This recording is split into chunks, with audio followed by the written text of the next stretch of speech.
Part 24.6 Surah An-Nur, the Light. Assalamu alaikum. Welcome back to Sufi Essence with Hammad Syed, Al-Basar, Quran, An-Nur, the Light. 24:26-30. Al-Basar, Quran, An-Nur, the Light. 24:26.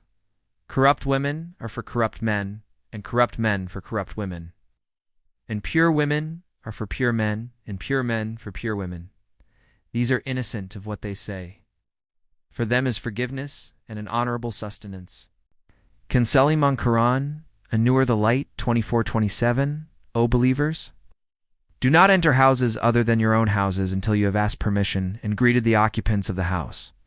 This is better for you, so that you may reflect. Swanam on Quran, An-Nur, the Light, 24:28. And if you do not find anyone therein, do not enter them until you are given permission. And if it is said to you, go back, then go back. It is purer for you. And Allah knows what you do. Handsome Muslim wearing navy blue cap, reading Quran in the foreground, integrated into this scene. Kanzelaman, Quran, An-Nur, the Light, 24:29. There is no blame upon you that you enter uninhabited houses in which you have some goods.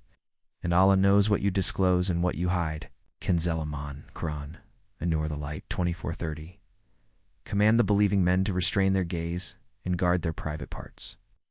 This is purer for them. Indeed, Allah is well aware of all that they do. My deeply discerning and respected listeners, we continue our illuminated exploration of Surah An-Nur. Moving from the specific legal rulings and profound ethical demands of the IFK affair toward the eternal, preventative principles that construct and sustain a society permeated by divine light. These verses 24:26-30 unveil the intricate spiritual and social architecture, a meticulous blueprint designed by the Creator to inoculate the community against the very possibility of moral collapse. This segment transitions us from the treatment of disease to the establishment of perfect health, focusing on the absolute imperative of purity, privacy, and proactive self-mastery. Nur of the Surah is not merely an abstract concept. It is the visible, functional consequence of rigorous adherence to these behavioral codes. The discourse initiates with a magnificent, sweeping declaration of cosmic congruence, a metaphysical law that transcends mere sociology and touches the very principle of Tawhid unity itself. Corrupt women are for corrupt men, and corrupt men for corrupt women. And pure women are for pure men, and pure men for pure women. 24:26. This is the divine law of spiritual resonance. It asserts that spiritual quality possesses an inherent defining magnetic force. The Kabath, corrupt, base, polluted soul is characterized by internal fragmentation, a profound deviation from the unity and order of creation. This internal chaos inevitably seeks and settles with external partners and environments that mirror and reinforce its own defecta. Spiritual descent, where the defective entity is drawn to its own nakas defect. Conversely, the Tayyib, pure, excellent, noble soul, has achieved a measure of internal harmony and integration. Reflecting the inherent perfection and unity of the Creator's design, this pure soul is thus magnetically drawn toward and destined to converge with its spiritual equivalent. The implication is clear and unavoidable. Our deepest internal state is the ultimate architect of our external life and our eternal companionship.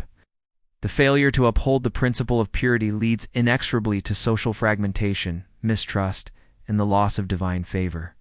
This principle is deployed immediately to provide the ultimate, unassailable theological vindication of the innocent. In the aftermath of the malicious slander, this verse establishes the absolute impossibility of the crime against the Prophet's, peace be upon him, household. The Prophet Muhammad, peace be upon him, the epitome of Tayyibi manhood. The very embodiment of the light of guidance, his intimate companionship could not, by this divine existential law, be sullied by anything less than absolute purity. The marriage of the Tayyibah Aisha, may Allah be pleased with her, to the Tayyibi, messenger, peace be upon him, is thus rendered an undeniable perpetual proof of her sanctity, effectively and finally nullifying the hypocrite's claims. The promise to those who live by this congruence is immense. These are innocent of what they say. For them is forgiveness and an honorable sustenance. The forgiveness is their spiritual liberation.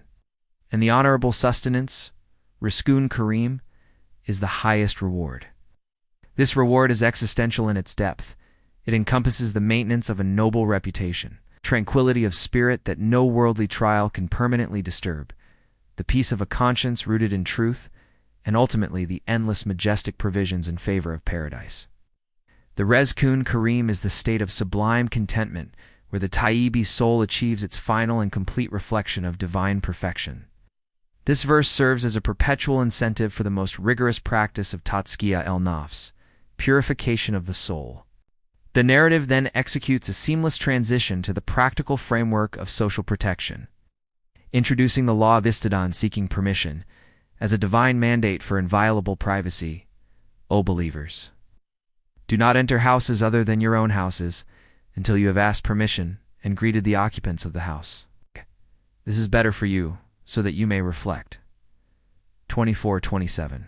This is a legal injunction designed to safeguard the two crucial elements of domestic life: the physical private state, and the psychological tranquility of the occupants. The failure to seek permission is a violation of the homeowner's personal sovereignty and a potential cause of anxiety. The method is precisely detailed. First, Isti'dhan, the active request for consent, and second, the salam greeting, the offering of peace and security. This sequence ensures that intrusion is replaced by invitation and anxiety by assurance. This command's conclusion, this is better for you, so that you may reflect, elevates this etiquette to a sublime spiritual practice. Reflection Tafakkur mandates that the believer consciously recognize that the right to privacy is not a human invention, but a boundary established by Allah. Adherence to this law is thus a direct act of worship, ibadah, rooted in tawhid, transforming a simple social act into a continuous practice of taqwa, God consciousness.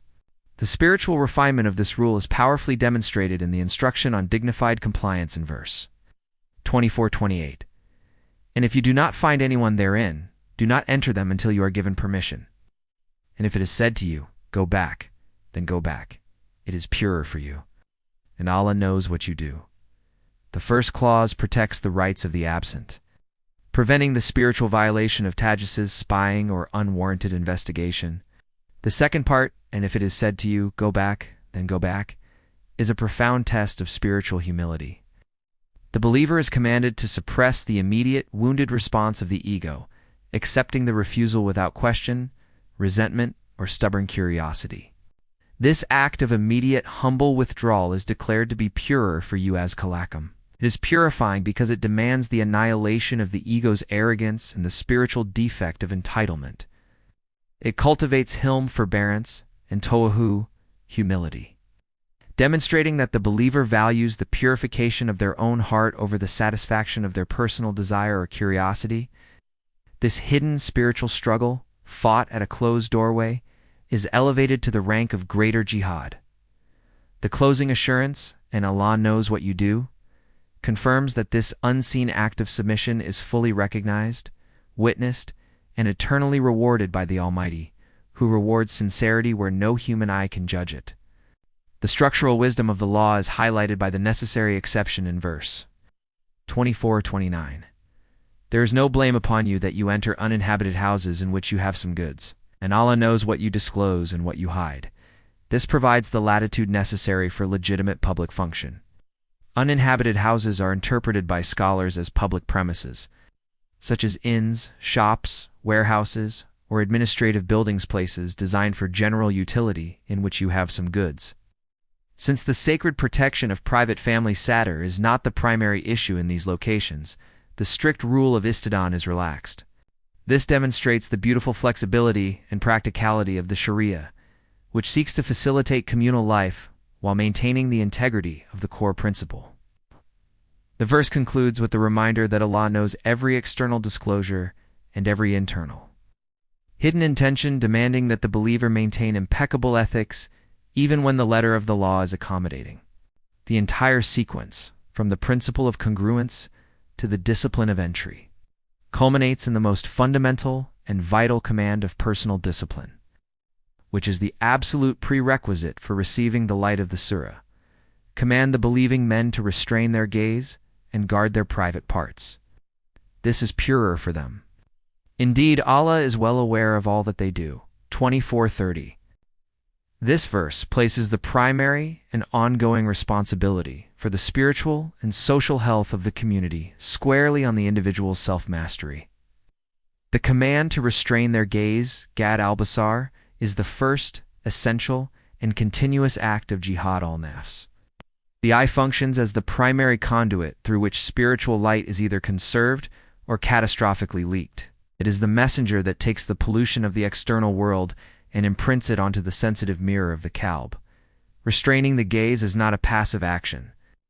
It is an active discipline of the will, an act of spiritual economy that conserves the heart's precious himma, spiritual resolve. Every uncontrolled wandering glance consumes this spiritual energy, distracting the heart from the dhikr remembrance of Allah and impeding the soul's ascent toward higher elam by mastering Ghadd al-basar. The believer cuts the chain of temptation at its origin, the initial nazar glance, preventing the progression toward showa desire and subsequent action. This initial ruthless cutting is the most powerful defense. This profound self-discipline is the necessary precursor to the second command, to guard their private parts. Yafazu furjum. The control of the outward sense directly leads to the control of the inward desire and the physical manifestation of sin. The combined discipline is declared to be purer for them, askalar.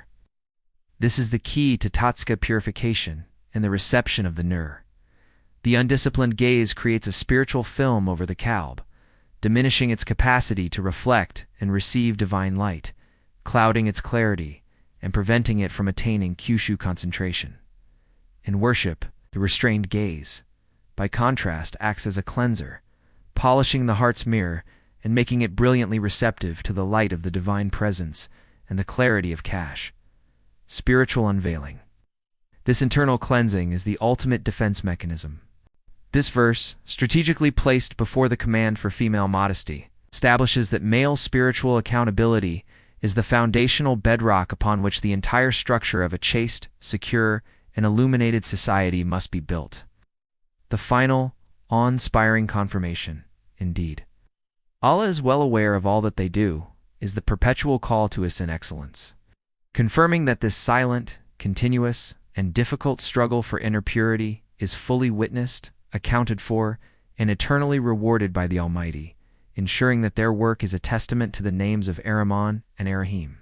Hadith, the Prophet, peace be upon him, taught, I have been given permission to relate a hadith about the 3 times that a person asks for permission to enter a house. The first time, he informs the people inside of his presence. The second time, he informs them of his intention. The third time, if they permit him, he enters. Otherwise, he returns. This hadith from Sunan Abu Dawud Hadith No. 5188 provides the specific, practical methodology for the Quranic command of Isti'dhan, seeking permission mentioned in verse 24-27.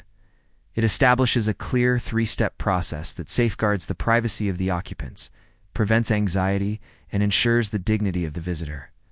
Demonstrating the Prophet's, peace be upon him, meticulous adherence to the social laws laid down by Allah, let us now supplicate, drawing from the profound lessons of these verses, asking Allah to grant us a deeper understanding and to guide our every step.